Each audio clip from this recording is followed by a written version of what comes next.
وَقُلْ جَاءَ الْحَقُّ وَزَهَقَ الْبَاطِلُ إِنَّ الْبَاطِلَ كَانَ زَهُوقًا۔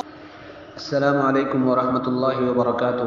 میں محمد نعمان الحسنی سہارنپوری آپ حضرات کو میں آج ایک ایسا واقعہ بتانا چاہتا ہوں کہ جس کا ہم لوگوں کو دور دور تک گمان بھی نہیں ہوتا اور جس کو ہم سوچ بھی نہیں سکتے کہ ہماری ماؤں بہنوں کو کیسے اغوا کیا جاتا ہے۔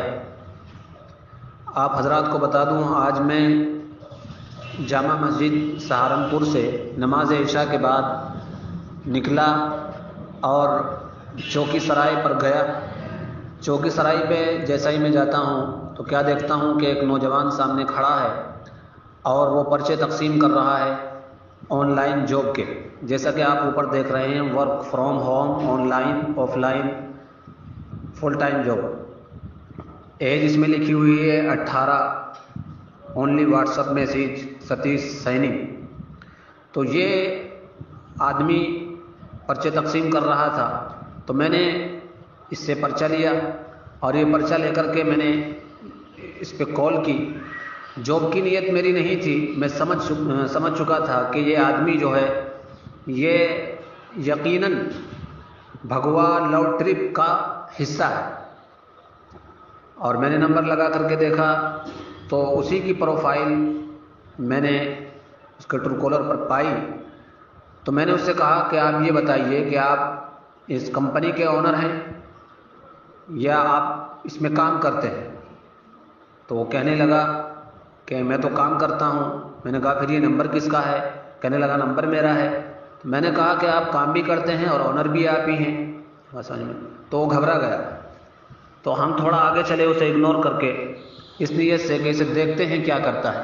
تو جیسا ہی ہم آگے بڑھے تو وہ ہماری بچیوں کو بھاگ بھاگ کر وہ پرچے تقسیم کر رہا ہے اور ان کے ہاتھوں میں دے رہا ہے، اور اس نیت سے دے رہا ہے کہ یہ بچیاں جب گھر جائیں گی تو اس پرچے کو دیکھے گی اور ظاہر ہے انہیں لالچ آئے گا کہ کیوں نہ ہم اپنے گھر پر کچھ کام کریں آن لائن اور ہماری ارننگ ہو، تو وہ اس کو کال کریں اور یہ انہیں اپنے جال میں پھنسائے۔ تو اس طرح کی سازش جو ہے وہ بازاروں میں چل رہی ہے اور امت سوئی ہوئی ہے، اور ہماری بچیاں اور ہماری بڑی جو عورتیں ہیں وہ انہیں لیے ہوئے بازار میں گھوم رہی ہیں اور غیر محسوس طریقے سے ہماری بچیوں کو اغوا کیا جا رہا ہے۔ تو میں آپ حضرات سے، اپنی ماؤں بہنوں سے یہ گزارش کرتا ہوں کہ پلیز آپ بازار جائیے، لیکن بازار میں اپنی بچیوں پر نظر رکھیے کہ ہو کیا رہا ہے۔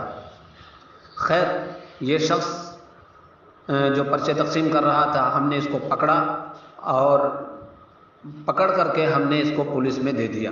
یہ شخص جعلی تھا اور بھگوا لو ٹرپ کا حصہ تھا۔